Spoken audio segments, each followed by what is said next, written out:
Rogue Record. What's up, everybody? You're listening to Hustle Makes It Happen, a podcast about the grit, determination, and the mindset it takes to become a winner. Success is not an accident. It lives outside your comfort zone, in the trenches, where excuses are met by brick walls. So strap in, tighten up, and let's get ready to hustle.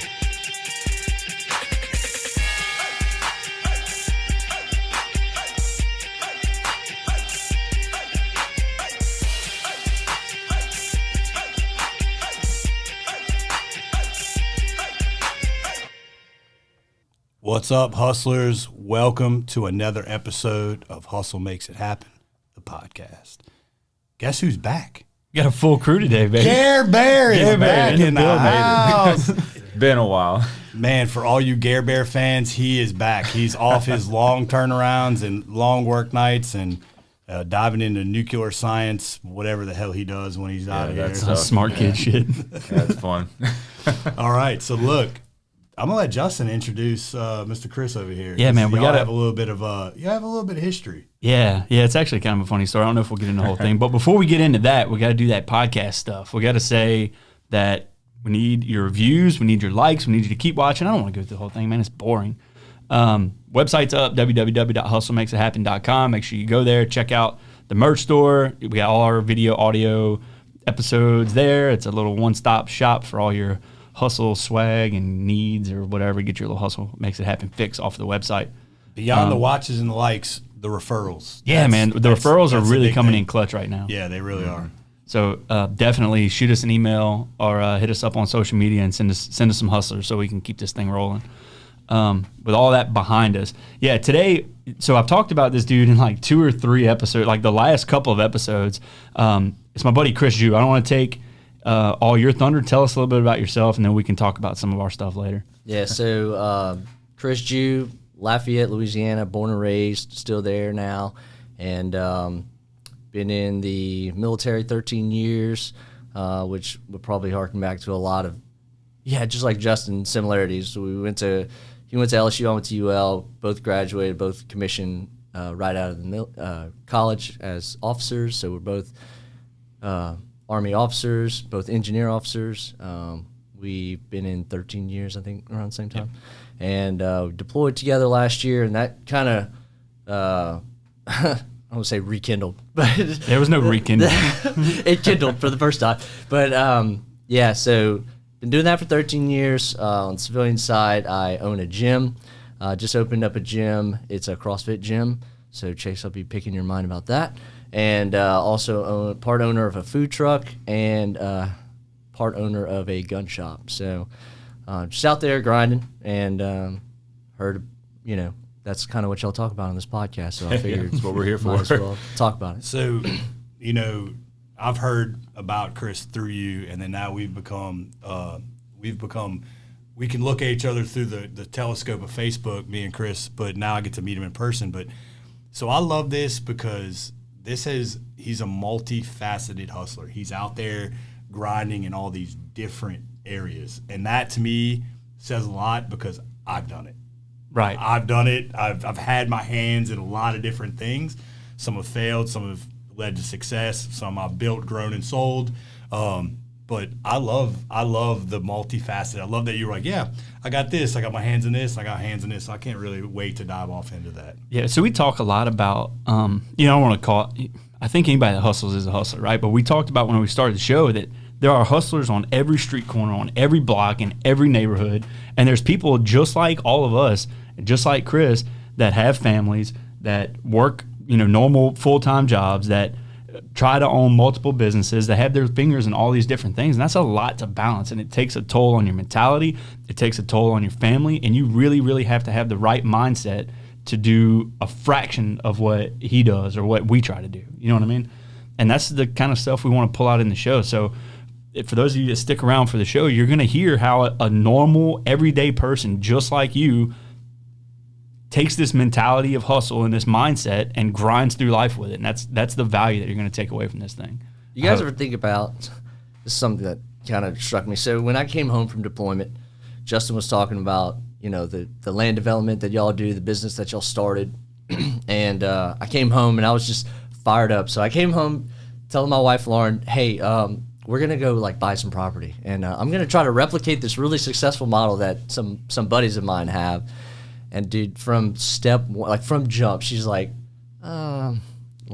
real estate, land development, like you don't know anything about that, and which I get it. No one's born knowing that stuff, right? You learn it, whatever.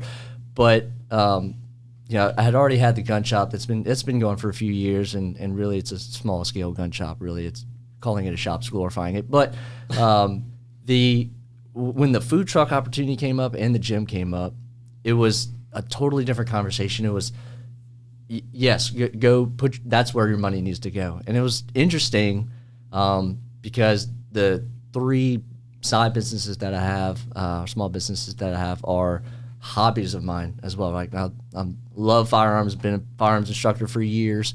The food truck, and then the gym, I'm kind of a gym rat, so those all made sense.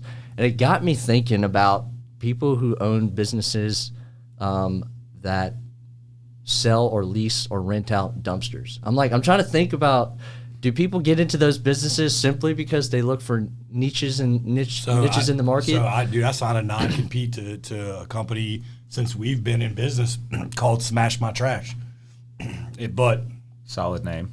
I like that. Well, no. So they're different. They have roll-off dumpsters that have a smash compactor on it. So after you put all your stuff in, it goes in and smashes everything down all the way, so you have real estate to fill it back up. Yeah, it's a lot more efficient. Nice. So anyways, guess what? All the territories around this area are taken up because I already looked. So with that being said, so look, man, I do that too. You're looking at, man, like where are the next avenue? We looked at one time buying 100 porta potties and roll out those portable bathrooms that are AC'd for but there's events. A company around here that has that market just locked all the way. So, and I think it's cool though that you do that, because like what you just said about how you, like the gym opportunity came up. Look, man, I started CrossFit in 2010 and fell in love with it from Jump Street. Right. Went and got my L1, and then from there I was like, I want to own one. Right. And that was it. And the inception of my gym was born, and I owned it for almost 6 years. Yeah.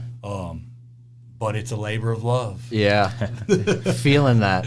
It's just the waking up, the early morning classes all the way to the evening classes, but it's not like you take your 8 hours of sleep in the middle of the day. You're doing all the other business stuff. Oh yeah. And then lunch class, so it's just, you're not, it makes every day a 14-hour day. I feel like that's an aspect of every hustler, though. We're all opportunists. I feel like we don't ever rest. Our mind is always working, and you're always looking for another opportunity. Yeah. So I feel like everybody has their opportunity that's right for them, and land development wasn't your thing, right? So the right place at the right time, the food truck showed up, the gym, and that's just what was meant for you, is what I feel like, Yeah. So hopefully that grows. The food truck is still in conception phases. We actually have, the truck's coming next month.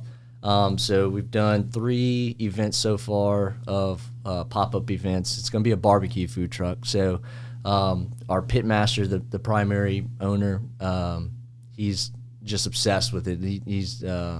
He does it full time. So the prepping and everything, he's one of those guys that he's just excited about doing that. You know what I mean? Like I like cooking, but he lives for it. Yeah, exactly. And, he's like, oh yeah, I'm like, I never knew how barbecue sauce was made. He's like, oh, it's like 70% ketchup. I'm like, really? I had no idea, right? But that's a thing. And then he tell you all the accents and flavors and stuff like that. I'm just not, my palate's not that skilled, So that I definitely, I'm like, here's the money. Let's, we'll go in. I'll help with business ideas. Give me homework. Tell me what to do. Exactly. Yeah. So, but he's the bigger brainchild of it. So. Well, with that too, though, when you said like the wife was like, "Hey, look, don't go do that. Yeah. You have no idea what you're doing." Yeah. So look, I had that same conversation in 2016 after the flood, when I looked at my wife and I was like, "We're buying this land, and I've been doing my side research of ordinance and codes and all this other stuff." She's like, "But you don't know shit about this." Right. I mean, she's like, she knows I've been studying it, and I got folders and binders with sticky tabs on it. Yeah. But she's like, "You don't know anything about this." And she was full blown panic. And then about a year later, it was just like second nature. It's like, hey, we're doing our next thing. Okay, cool. Have fun. Yeah. Dude, the same is true with me and Kayla. So I think I told you the story about how Chase and I, like, we were working a turnaround at Exxon. You knew this. And we had just talked about business. I was trying to kick off a business I think is still going to work, but it's like going to work 10 years from now, right? It's a future business. I don't want to get it out there because somebody's going to steal that shit because it's genius. But I was trying to work on getting that off the ground, and he was in Trifecta, which was his first little dabble into property management or land development. And we just kind of talked in passing about business because we were like-minded, so we kind of drew towards each other just by working together. But, I mean, months went by, probably 6 months had went by, and he sent me a property and was like, hey, if you want to do a deal, I think this would be a good one to do. And I told Kayla that we were fixing to go. I was like, yeah, I mean, whatever, because I'm an opportunist just like you, right? Just like all of us. Yeah. So I see it, and I'm like, same conversation, bro. I'm like, we're going to do this. And my wife is like, you don't know jack about land development. I was like, no, you're right. I don't. I think he does. I hope he does. He talks like he does. And I told her, and it was a big deal for us because I didn't have the money to go do that just sitting around. So I had to go take a HELOC out on the house. Like, I mean, it's a big deal. You know what I mean? Yeah. If this doesn't work, we're going to be living on a street. Yeah. I'm in that street phase still where I'm like, man, I really hope this gym is catching on. We're still growing, but it's like all the eggs are in those three baskets. So we'll see, See, here's what I think is going to make it successful. I was thinking about this a while ago, and you kind of alluded to it whenever you said that you're passionate about food, maybe not as much as your buddy. You're passionate about the gym, and you're passionate about guns. I think if you're really passionate about something, it's gonna work, right? And to your point about the dude with the dumpsters or with the trash bins or whatever, the guy might not be super passionate about trash. I don't know. Maybe he is. Maybe he is. But I bet that wasn't that dude's first business. Correct. Yeah. You know what I mean? Yeah. Because like what Chase was talking about, we had talked about getting porta potties or whatever, shower trailers. Nobody gives a crap about porta potties unless you need one. Yeah. Exactly. Really then care. it's the most important thing in your area. Only thing on the Yeah. line. So I think there's a switch in almost every entrepreneur where you go from like doing something you're passionate about, and then you prove to yourself that you can be successful at running business, and then that morphs into like, let's sell. Or whatever. Pet rocks. Capitalizing on opportunities. Yeah. Basically. You just continue that cycle of capitalizing on opportunities. So I think love that's those conversations. I have a few buddies that we just talk, small business owners, and it's like, man, you ever thought about this? And those ideas, it's like those ideas are just constantly going through your head. It's the growth room, man, and that's the cool thing about those open dialects. I mean, our producer Jim and our trim carpenter Robert are in B&I groups, and it's a whole room full of people every Thursday or every Tuesday they meet, and it's about people that own businesses, and that's where a lot of conversations are spurred of life and what's the next thing, and I tried this, or maybe if I would have tried that. That's where a lot of growth happens in those rooms when you're sitting in. I mean, the amount of growth that's happened in this little room with black walls is crazy. I mean, to be honest, to learn what I've learned and what I've seen, and even listen to other podcasts that happen in this room, man, it's pretty cool. Were you always, from a younger age, like always kind of grinding, or? So I talked about this with my wife a little while ago. She does not have the entrepreneurial mindset at all, right? So I'm like, oh yeah, like one day, like I want to work for myself completely and, cut ties from working for the man or whatever. But I did have that in me from a really early age. And I alluded to when I was whether you believe this or not, I swear it's true. In elementary school, Pokemon cards were kind of a thing. Hey, y'all, if you're in the market for a real estate attorney that can handle all your title work needs, all your closing needs, all your succession needs, whatever your needs are in the real estate industry, look no further than our friends Shay Landry and the group at Milestone Title. Y'all, we use these guys for our personal business, and they have never let us down. They've been on top of the game every time we've used them. So whatever it is that you're looking for in the real estate industry, as far as a closing attorney or title work is concerned, check out our friends over at Milestone Title. Milestone Title, a proud sponsor of Hustle Makes It Happen, the podcast. I literally started making Pokemon cards and was like, hey, this is an add-on thing. And at first it was like with the friends, like, oh, well, this is like a super powerful card. This is the lamest story you probably heard on this podcast so far. But so I got the idea. I was like, other people were like interested in that, and I literally started. I got in trouble for this, by the way, selling Pokemon cards as like add-on to the game that already exists. So you already, everyone was playing Pokemon, and I literally was making homemade Pokemon cards, and it was like, this is an add-on thing. Hearing this come out of my mouth, it's really stupid. but I'm telling you, so like from second grade, I was hustling. So you were in copy infringement at like a very young Yes. age. Breaking major laws. And now that I'm in the military, I know that there's no such thing as plagiarism. Like the military is all about copying each other's successes and failures. Well, look, that's life and business too. I'm not sure there's ever an original idea. There's just like people that take other people's idea and do it better than the original person. Like copying other people's work is not a bad thing, right? Find somebody that's doing something well and just do that and try to do it better than them. Yeah. There's a reason people get so successful with business books. It's like, here's what worked for Warren Buffett. Okay, well, obviously he's doing something right. We're going to go clone that model. And something that you said earlier kind of struck me was, you were talking about, I'm not going to say this idea because in 10 years it might be something viable.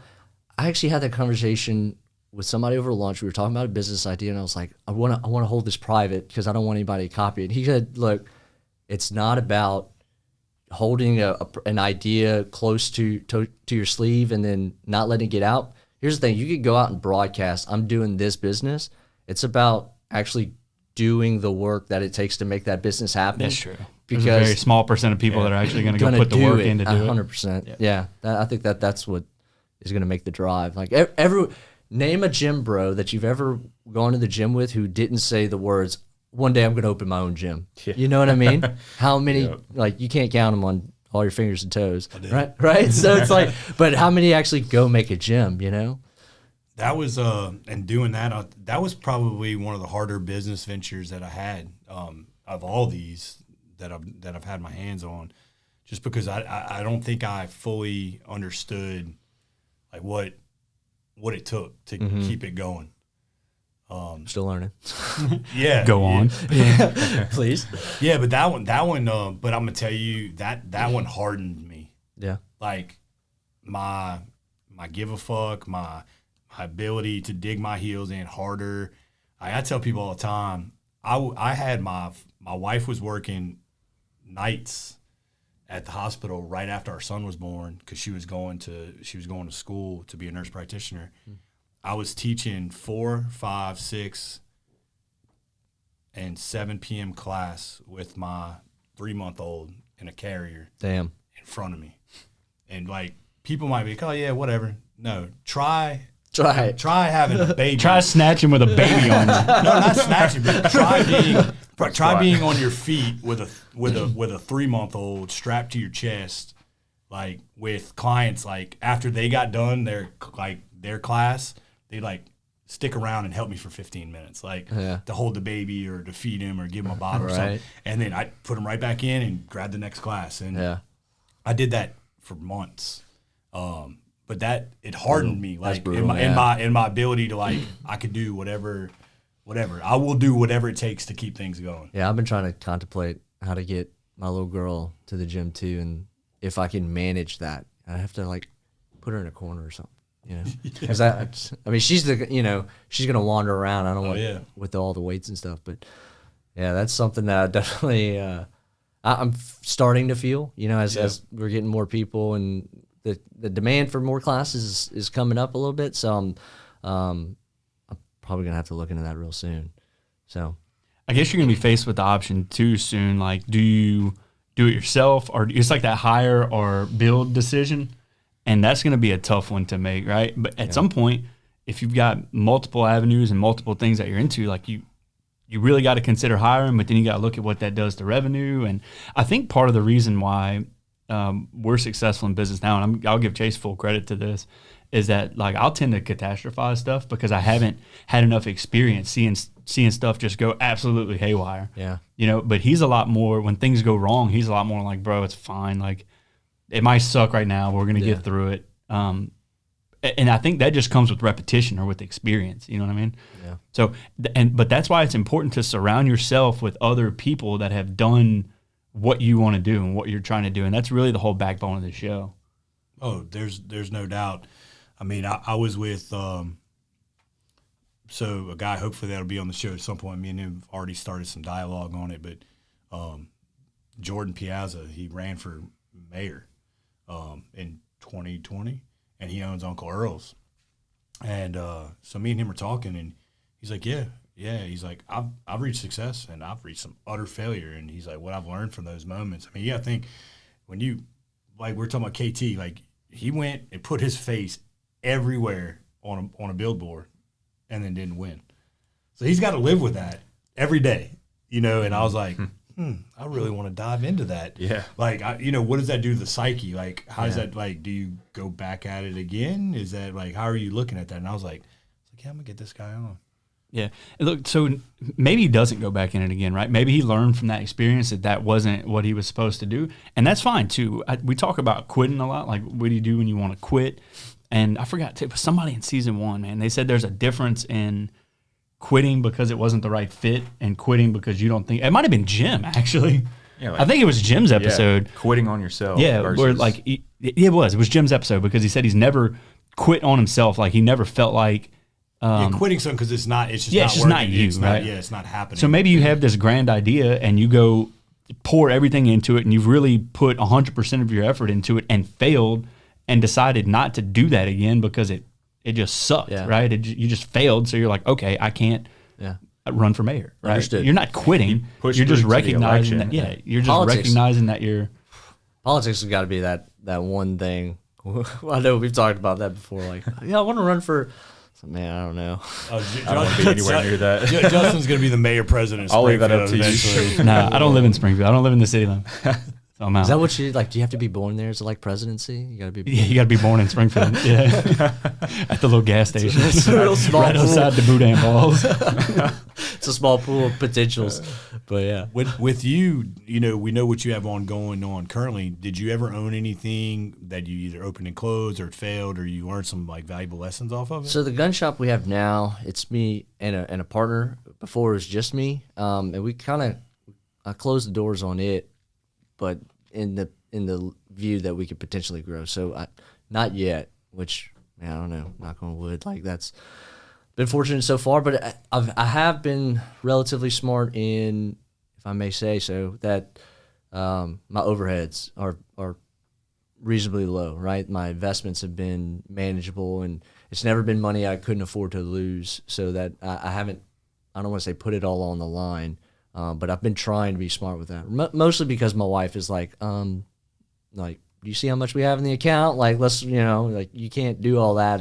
So your thought process has been like more like conceptualize and then like really grow it organically so that you're not trying to. Yeah. Is that the gym started really small. I mean, it was a minimal investment that I could have a low overhead so that, I mean, everything's paid for. So the loan, like there's no loan. So I'm in a decent position with that, so I could just make enough to where I cover all the overhead, and then we can start looking at growing, more equipment. It's always more equipment. You can never have enough, and things break and whatnot. So, yeah. Katie Benton Thompson is your local trusted realtor. Born and bred in real estate as a third-generation realtor, she deals with developments from lots and to houses. Katie was raised building the parish of Livingston. Her family roots have grown this parish for the last 30 years. This environment has educated Katie in all areas of real estate. I can tell you from personal experience, Katie Benton Thompson is a hustler in every way. She is constantly digging her heels in to give her clients the best buying or selling experience she can. Give Mandy Benton Realty Group a call and ask for Katie Benton Thompson at 225-953-0677. Yeah. Did you always, are you doing that because you know that you have a full-time gig still going on too? Actually, we could talk about that. We were talking about that earlier. I don't have a full-time gig anymore. So, which was pointed out to me by a friend of mine that could be a really good potential for putting all the energy into what was the side businesses as a primary focus now. So, which has been good. The website's up now. The SEO things that I kind of kicked the can down the road of, which I know I shouldn't, but it's like, okay, here I am now. Let's get back to that grind, So right now it's full time doing that. I like it. Yeah, I'm going to tell on him a little bit. He was faced with a situation that wasn't expected that forced him into his business to rely on his businesses full time. Yeah.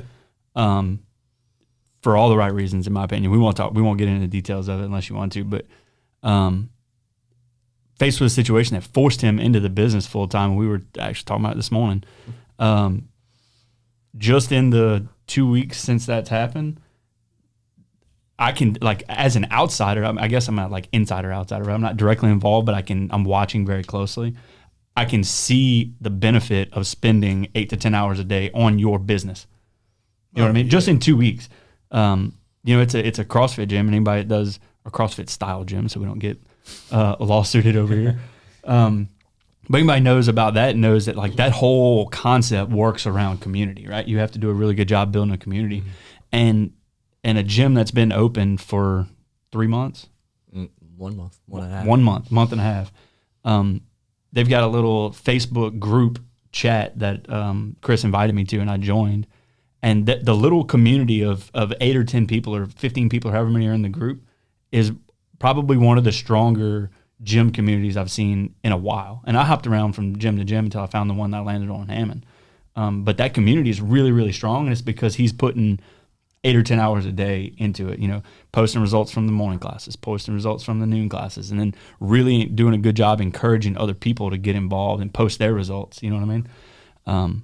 So it's been impressive. So I don't think there's any downside really to pouring as much energy into your businesses as you can. I feel like you're in a pivotal moment in your I said the same in your thing. life. I just heard it. I can see it being one of those moments you look back on, you're like, man, that's the best thing that ever happened to me. Yeah. Even though it feels like trials and tribulations right now. Yeah. Big time. It was kicking the guy. All right, we'll tell the story, I guess, Justin. So it was a moral conflict point. So That's why I like it. I was working at a facility, and relatively small business, and they were like, hey, you cannot have a firearm on this premises. I was like, Roger, check. And it was actually brought to me in a very passive way. It was like, hey, we just want to reiterate that you are aware of our company policies, typical HR response, right? Yeah. It's like, okay, got it, check.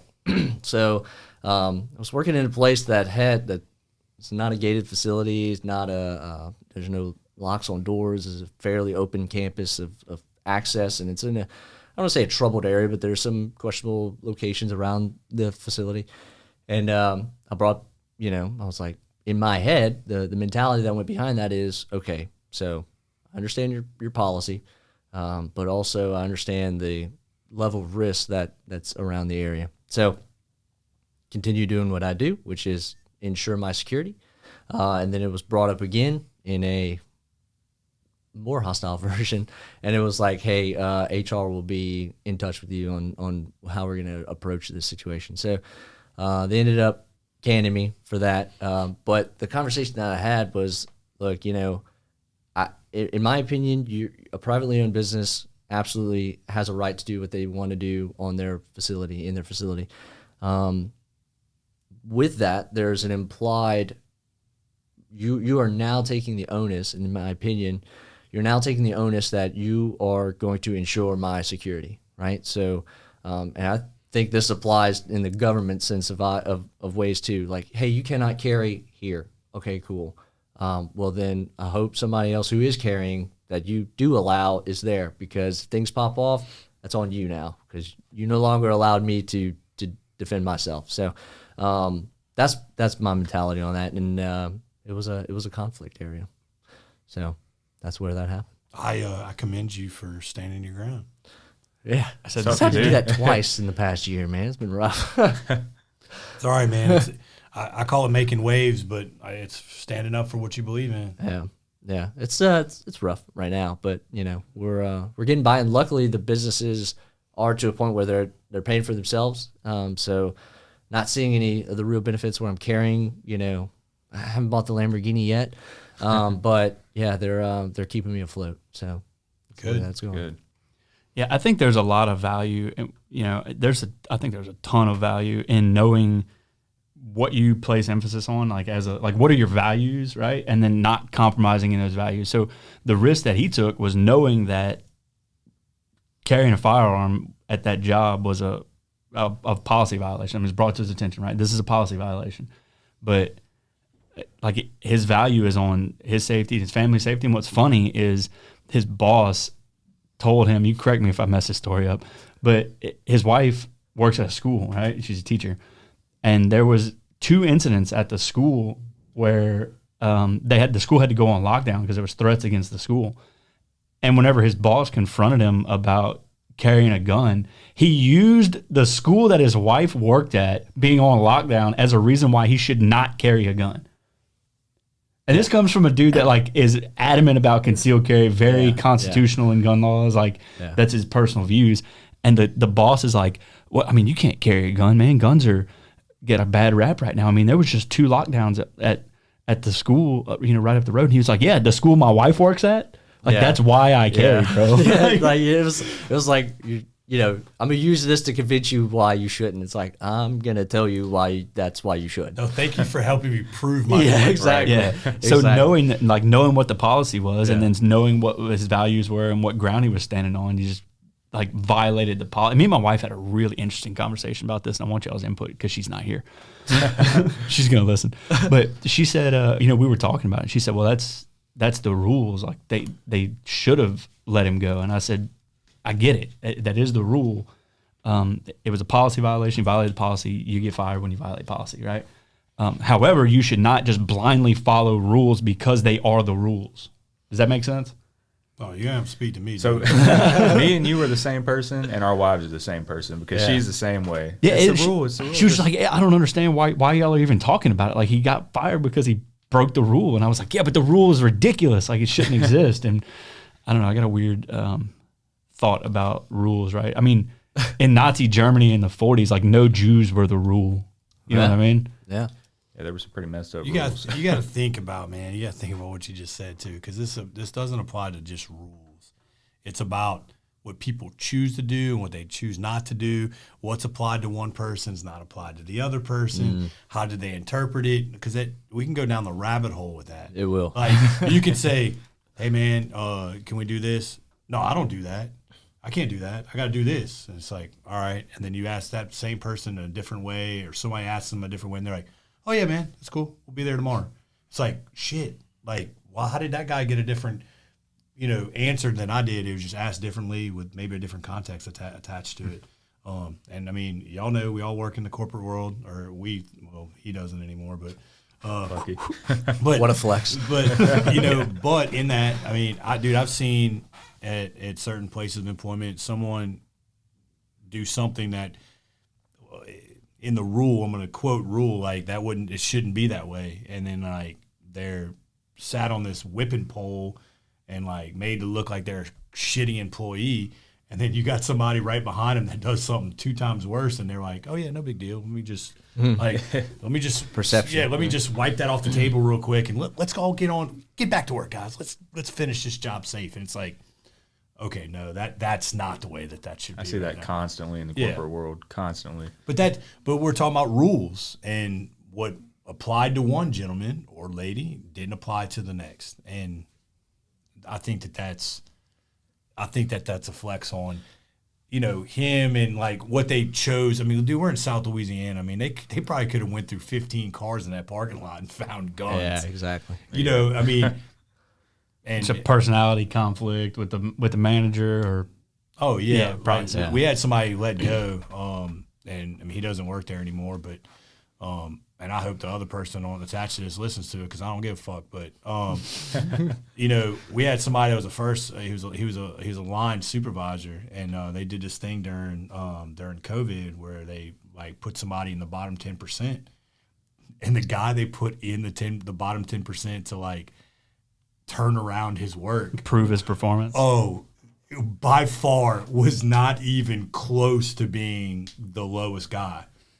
But the guy making that decision who went into that program had severe personality conflicts with that guy. They did not like each other. They were old roommates. Some word on the street, some shit went down. Somebody's wife. I'm not tell us the deets. I don't know. I don't know all the deets, but I know that there were some incidents personally in life outside of the workplace that influenced the dislike, and that carried through. So the guy that, by all means, was definitely by everyone that worked there as a cord, was not in the bottom 10%.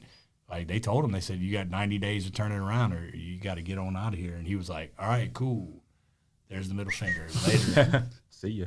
So he made that moral conflict too, to himself. He was like, he knew that he was about to be looking for a job or this, and he was like, all right, later. Let me help you guys out. Yep. Yeah. I'll focus on this job search for a couple of weeks. I feel like people set a standard for themselves too. You know, some people set a lower standard for themselves, and they just don't do as much as at work, where if they do something that like a person with a higher standard would do, they would be looked at poorly for that. But the person who has a lower standard set for themselves in their work and like how they operate, if they do something, it's just looked at like, oh, well, that's normal for them, you know? Yeah, you see that a lot in the military, right? Like you got your really high performers, and then you got somebody who's a shitbag or whatever, and you're like, oh, well, that's, hey, I need 10 guys to go do this. Oh, well, not that guy, because, he's never going to pull through for you anyway. So wouldn't expect him to do that. Yeah. What's frustrating though is that those people are still allowed to like exist in organizations. Still get paid the same. Like they still. That's what's really, job. especially if you're a high performer and you see these other people kind of sticking around like that. That's probably a mentality topic we can talk about right there. Is like, how do you block out the noise and just focus on you and doing a good job at your job, and not look outside that little window and say, well, why am I putting this much work in whenever Joe Shitbag over here is barely scraping by and we're making the same money? And we know that a toxic personality bleeds, so like you're only as strong as your weakest link. Very true. I mean, the organization will feed and feed off of that. So Jocko talks about that whenever he talks about no bad teams, only bad leaders, because a lot of people, and I say that often, like I've adopted that. And you saw in deployment, I wrote it on the board. There's no such thing as bad teams, bad leaders. We train officer candidates in the Guard now, both of us. And I wrote it, we got on that topic, that discussion topic, and I wrote it on the board. No such thing as bad teams, only bad leaders. And what people always want to throw in your face is that, like, well, some people just can't be rehabbed. And I'm like, no, you're right, 100%. Some people just can't be rehabbed. So what is your job as a leader? Get rid of them. Like, it's a hard answer. Yeah, it's not saying that you can't try your best to rehabilitate and try your best to get people to buy into your team and buy into your organization and buy into your values. But if they won't do that, are incapable of doing that, it is your job as the leader of that organization to cut the cord and get rid of the cancer. Yeah, same vein as I'm not quitting, but this cannot be, fixed to that. So I actually love, because it's never happened before, but everybody in this room, minus behind the camera, has been in the military. And I actually want to pick more your brain, because I sit next to this guy all the time. But makes sense. So when you're in an officer role in the military, which is development of personnel. I mean, that's one of the biggest traits that you guys have, because I was on the other end of it. But when you have that, now that you own civilian businesses, do you try to take anything that you've learned in the military and cross it over into the world, or do you find it where there's some that work, there's some that don't? Because it's a very strict regimen in the military. More like there's really no choice. It's more authoritarian. You signed up, buddy. Yeah, right. But that could not go over as well. So have you found certain instances or systems that have worked in the military that you say, like, man, this is good, I could streamline this in my own way? Yeah. Or you said, oh yeah, this isn't working too well. I mean, the gym. So I had this really cool, somebody asked me this question, like talking about initial interviews with new gym members and customers, whatever. And he said, do you ask people, let me take a step back.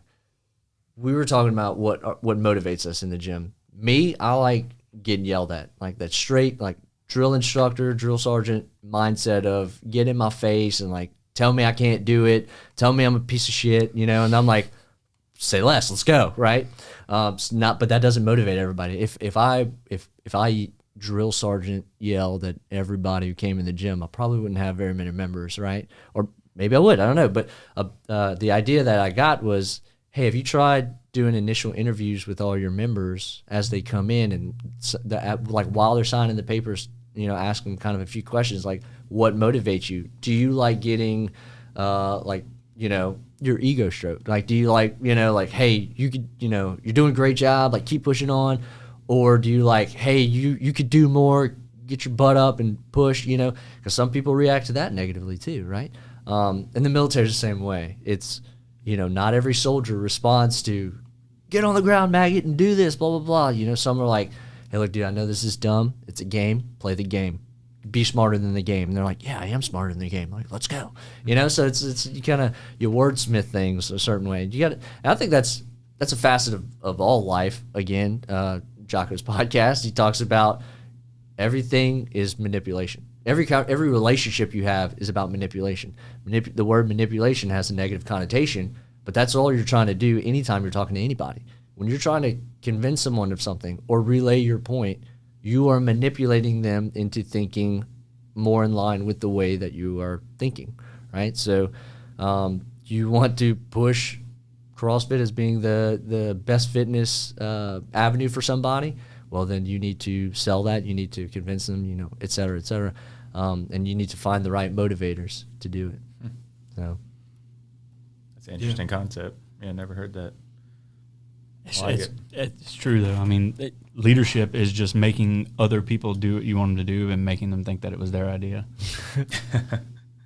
Or just following an order with, with a more positive mindset.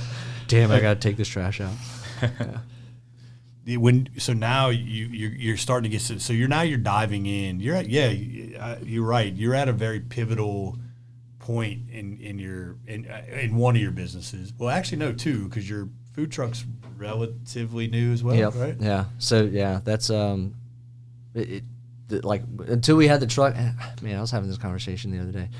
My partner there, him and his influencer, his wife, they were like, well, we don't really want to like get things started too much because until the truck gets here, we don't want to get our name out and do this and get established too much because then we're like overselling it and we don't have the product yet. It's like, no, bad mindset.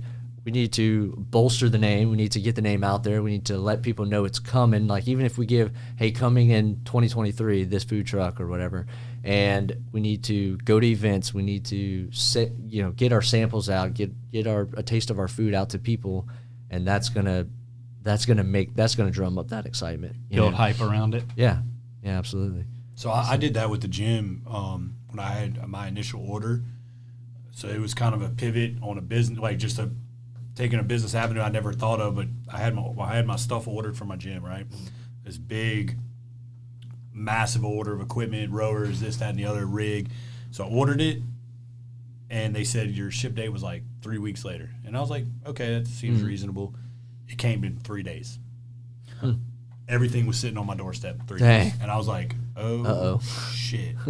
Because I was like, our grand opening, ribbon cutting, all that ceremony I had set for 3 weeks later or a month later after we got painted and did everything that we needed to do. Yeah. And so I was like, we're going to get everything in this weekend and painted and done. Like I got 3.5 weeks of time that I'm not accounted for. You know what I did? Open the doors for free. Yeah. For almost a month. Yeah. So the day that I like cut the ribbon on our business, I had 38 clients. Nice. You've already been operating. Day one. Dang. Because now that 3.5 weeks, I was just training a bunch of people that like weren't paying me $1. Yeah. But I wasn't going to have them anyway unless, so I don't know. I made that decision. It paid out. It paid off in that sense because, we were already making what the rent and, like I said, I did the same thing as you. I bought all of our equipment cash. Yeah. I had a business partner in here too, but we bought it cash, so we had no notes. Yeah. So insurance and paying, and we didn't pay ourselves. I didn't take $1 out of the business for a year. Yeah. Well, I hope I don't get to that. I hope something happens to look weird. Start seeing some money. But yeah, but I wasn't in your spot either. Mine was like just, I mean, yours pivoted in a quick manner, but mine was like, this is it wasn't a side hustle. I was solely doing CrossFit, man, because I loved it. Right. I love doing it. I love being around people. I love being in the culture, and then growing your own culture is really cool. Yeah. Like there's people still today. You know, we've been closed for 4 years, but I mean, I saw people very recently, and they're like, man, I miss those days. I'm like, yeah, me too. Nick Torito at Area Home Lending, Louisiana's top choice for mortgages. If you're looking to buy, build, or refinance, they have you covered. Don't get fooled by one of those online or out-of-state banks. Nick and Area Home Lending are Louisiana-based and lend in all of Louisiana. From Lake Charles to Lafayette or all of Baton Rouge to New Orleans. If it's in the state, Nick and his team are local experts and ready to help. Your home is one of the biggest decisions and investments you will make in your life. With trust, commitment, and care, Nick will walk you through the process, step by step, making the hardest decision easy and ensuring the process is as simple and painless as possible. And with Nick, you'll find out that you're not only just another transaction or number on the list. He's invested in you, and you become family with his goal to create a relationship that will always be there. Area Home Lending has access to the best loan programs too, and with the lowest rate and fees, all while delivering exceptional customer service. Please give him a call today at 225-663-2500 or visit him on the web at www.areahomelending.com. I guarantee you, he will take great care of you. Nick Torito and Area Home Lending, a proud sponsor of Hustle Makes It Happen, the podcast. Right. Yeah. Yeah. I love that. Just you persevere in tough times. Right. So in the military, you do that a lot. Where it's like this training sucks and everyone like hates it and you're soaking wet, you're muddy, whatever. But then you think back on those times. Like you don't think about the training meetings where somebody brought donuts and coffee, and like blah blah blah. You harken back to the crappiest days of your military service, and you're like, man, those were the days. You know what I mean? I don't know, man. I've had some bomb kolaches before that I think about. No. Dude, y'all come to Lafayette, dude. Y'all gotta try Mesh's Donuts. Feel free to sponsor me, Mesh's. But no, dude, Mesh's Donut. Forge Fitness sponsored by Mesh's Donuts. Dude, yeah, that's what I'm talking about. That'd be pretty cool. Body by Donut. Body by Donut. By Jim. Yeah. Anyway, so I think like the gym, the people that have really grown already. Like that is what's making that culture. The fact that when they get there, they're still, they walk in and like, oh, they look at the wad on the board and they're like, oh my god, this is gonna be terrible. But it's when they're working out and they're pushing each other, and then after like all the chat and all that stuff and posting scores, and that's that excitement, that culture that you build, and it's I don't know. There's endorphins releasing somewhere in there because it's freaking awesome. I love it. The other people getting excited about it, just like I get it. I'm running a business; it's for financial gain, but like that, if that's the product that's coming out of it, it's fantastic. You're a people pleaser. Yeah, big time. So I'm in my mind. I'm playing back everything that you do in life. You own a gun shop, endorphins. You own a food. Yeah. You own a food truck, endorphins. You own a fitness studio, endorphins. You're providing services that literally play to that side of people's minds of like feeling good about themselves. Listen, I understand guns also have a different connotation that can, but relatively when people go shoot guns after they get done, like they feel good. Oh yeah. Like, you got a smile on your face. Oh yeah, no doubt. So you really like learning more about you. That's something that you're like heavily invested in. You like seeing people come out on the other end of your service of products. Yeah. Happy. Yeah, absolutely. Yeah, and the gun things, I don't know. It definitely, yes. You don't. I've worked in numerous gun shops growing up, and I got into the business originally in 2007. So like right when Obama was getting elected, and one of the best gun salesmen of all time, right? And I was working the gun shows then I worked at a couple of the box stores in town, and you don't deal with the same kind of customers that you deal with if you are at a dentist's office. You know what I mean? You go to a dentist's office and people are kind of gloomy, versus you go to a gun shop and everyone's like, "Ooh, Like, Once you got to that. Yeah, exactly. Like it's an addiction, right? So, but no. And wait, are you saying that people that shoot guns don't have teeth? Oh, it took me a second. The other part of it though is like I do have very selfish drives for the gun shop, like the gun business. I do instruction as well, so concealed handgun is huge in Louisiana, but also just doing safety stuff and whatever. But I tell this to every class that I've ever done. I'm here for 100% selfish reasons. Yes, it's a lucrative business. However, the more people I can train, I put my stamp of approval on, which is very low qualifications according to the state of Louisiana, their standards. I put my stamp of approval on, and you can conceal a firearm, and that means you will hopefully be carrying a firearm on you at all times, as you should be. You being in a grocery store one day, and maybe my wife and daughter are there, maybe you are the difference between a very bad situation being mitigated. You know what I mean? So, like, if I could, I would hold a statewide seminar and just preach to everybody for 8 hours and get everybody permitted. Because, I mean, the more people that we have that are armed, educated, and proficient, the better we all are, period. I mean, that's just... Yeah, man, knowledge is power. That was real. That one, I think, for you is real value-based, right? Like, yeah. That one is deeply rooted in your personal value system. That's why you focus so much on it, which is respectable. Yeah. I've done it for years, and I mean, it kind of goes in cycles. Sometimes people they get excited about concealed handgun, and then like events, like oh, that shooting happened in so and so, and all of a sudden I've got 20 people hitting me up for a class or whatever, and then the state legislators like, oh, we're it's on the Senate floor that we're passing universal carry for everybody, which should happen, by the way. So then people are like, oh, well, I'll just wait and see what our legislator does. Well, and then they always block it. It's the governor, by the way, who blocks it every time. So, Not surprising. Should vote better. Same. Not to get into politics, sorry. No, that's all good. What do you think is what drives the mentality for you? What drives like the hustle mentality? Is there like an end goal, or is there going for that Lamborghini? Yeah, Lamborghini. Yeah, it's financial gain. No, I think you kind of. I've never had anybody actually spiel it to me that way about being a people pleaser. I know that is my personality. It's always like a yes sir, no sir kind of thing. Like customer service is like number one in my head, and I always thought that that's the way to be successful. It's like, am I the best firearms trainer in the world? No. In the country? No. In the state? Probably not. In the city? Maybe even not that. But I know when I sit there and I hear other firearms instructors go, man, that class has to be 8 hours long according to the state police and our requirements as instructors.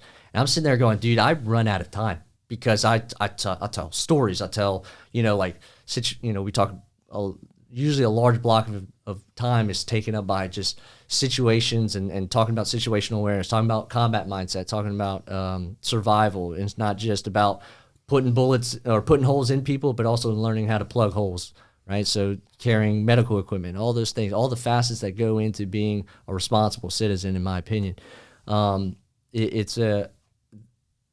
has driven me for the betterment of my community. I know that sounds like really cliche, but I just think that's I don't know. Maybe that's what I was put here to do. I don't know. You want to make a difference. I try to, yeah. If I can save one life, you know what I mean? Like, I know that's cliche as shit too, but if anybody that I train could save their lives or somebody else's life, that's a huge deal to me. For sure. So what about your other two businesses then? Like, that's your drive for guns, right? And for concealed carry. But what about, is it fitness, or is it just you like being around like a good community for the gym? Well, I totally think if I can play my cards right, I'll make people really fat, and then can benefit driving on the other people side, to the gym with the food truck. No, the food truck was kind of an opportunity thing. The business owner is a buddy of mine, but we were neighbors. Dude, he's the kind of neighbor, you're outside moving some stuff in the garage. He's kind of got a beer in his hand. He's like, "Hey, bro, What's up, man? He walked across the street, and we just got to talking. We started talking food, of course, 'cause that's what you do with your neighbors, and barbecued a few times. And he's like, man, it's always been my dream to own a food truck. And I was like, yeah, let's do it. So it's kind of like I'm talking about it, and I was like, let's freaking be about it. So I was like, dude, I'd invest in that, especially after I ate his brisket mac and cheese tacos for the first time in my life. Dude, like damn, that sounds good. Dude, I'm a brisket snob. Like, I like the fattier cuts, and I'm a believer that if you have dry, like gray brisket, you just like get out of the game. Just stop. You know what I mean? Like, don't even play. Like moisture content, fat content, and just I need some crispy ends too. Your burn ends, dude. My burn ends. Mean, yeah. And that's probably been one of the best benefits of working with my fellow business owner is, dude, samples out the ass. He's like, yeah, dude, I just sliced up 2 pork bellies. You want a pound of bacon? Like, yes, always yes to that. That's been a benefit there. So the food truck kind of happened. I saw his skill in that, and thought we could really be, advantageous. Food trucks are crazy, and I actually didn't think immediately. This may be in the weeds, but I didn't think immediately of like festivals, because that's what everyone thinks. Like food truck, you go and there's like 50 food trucks and at every festival or whatever. But the businesses that you can go to. So like on a random Tuesday, you go to a hospital, and there's hundreds, thousands of hungry people, right? And they all get a lunch break. So what are their options? They eat that sandwich that's in their lunch box. They drive 15 minutes to wherever, eat maybe, come back, and then their entire lunch break was pretty much taken up by driving. So if you just have a food truck there, and I've seen it, where it's the most convenient option and probably the best tasting within a 15-minute radius, they're going to go there, and I think we could be really successful with that. Local hospitals, any of these large facilities. And then the gym, that's kind of, I was just one of those bros who was like, man, one day I'm going to own my own gym. And then the opportunity came up. I actually I bought all the equipment from somebody who was getting out of it. So it just kind of landed on my lap. I was not deep diving, searching like, I'm gonna buy barbells here and this and that. It was like, hey, I've got this whole package. I'm getting out of the business. I'm gonna give you some. I'm gonna give you some pointers on that when we get offline. Please, like free chicken, dude. Hopefully you can help me with getting like some kind of corporate rogue account, because God, nope, rogue equipment is so expensive. Dude, there's no such thing, dude. Nobody gets that. That's terrible. Plug all your stuff. Tell us about your Facebook pages, Instagram pages, on all your businesses. So forgefitnessla.com. It should be forge_fitness on Instagram, and then forgefitnessla on TikTok. The food truck is primal.bbq on I think all the socials, Facebook, Instagram. And then the gun shop, you're just going to have to give me a call. If you're in Louisiana, the law on that is handguns in state, and then all the surrounding states for long guns. So Texas, Arkansas, Mississippi, I can sell firearms to you. So if you're local, you can hit me up through direct avenues. So all right, about your personal pages. Christopher Jew's the name. Actually, all my socials, I just kind of took them over and basically been using them for business purposes. So I don't really have socials for myself anymore. Word. Look, I thought this would be a good episode because we talk regularly, and I know what kind of guy Chris is, and I think that you probably learned today that he's just like the rest of us. You know what I mean? Capitalizing on opportunities, having some values, having some purpose, having some drive, and then what you just said, like, and you said it earlier too, going out and actually putting in the work. That's the denominator that separates anybody who's ever won at anything ever and everyone else, right? Yep. It's the ability to just take the step and put the work in. And then, I mean, looking at some pretty unfortunate instances that pop up that are unexpected, and how you look at that and what your mindset's like and what do you do with those new avenues. And It's all about capitalizing on whatever life passes at you, I think. Yep. Capitalize on an opportunity, man. That's it. Yeah, man. Thanks for coming. I'm looking forward to seeing what the future holds for you. You're at an exciting point in your life. Yeah, thank y'all for having me. I appreciate it. Absolutely. Big fan of the show, by the way. Thank you. Yeah, so. All right, well, that's it, man. You got anything else? No, that's it, man. Keep grinding. I love it. We're about to talk a whole bunch more. Yeah. Is there any good barbecue around here? We'll find some. All right. We'll try it. All right, guys, that's it. That's another episode of Hustle Makes It Happen, the podcast. Make sure if you're on YouTube, go hit the subscribe button. We need to get these subscriber counts up a little bit. You guys have done a great job supporting us so far. So if you're getting some value-added content, just smash that little subscribe button. Go on iTunes or Spotify. Leave us a 5-star review. 5 stars. It's important. Continue to give us your feedback, your comments, all that stuff. Check out the website, www.hustlemakesithappen.com, for audio and video episodes and the little merch store. You can get some Hustle Makes It Happen tees or some sweet water bottles. But that's it, guys. It's another episode. Hustle Makes It Happen, the podcast. Remember, until next time, keep your head down, keep your eye on the ball. Hustle makes it happen, but most importantly, have fun. Later.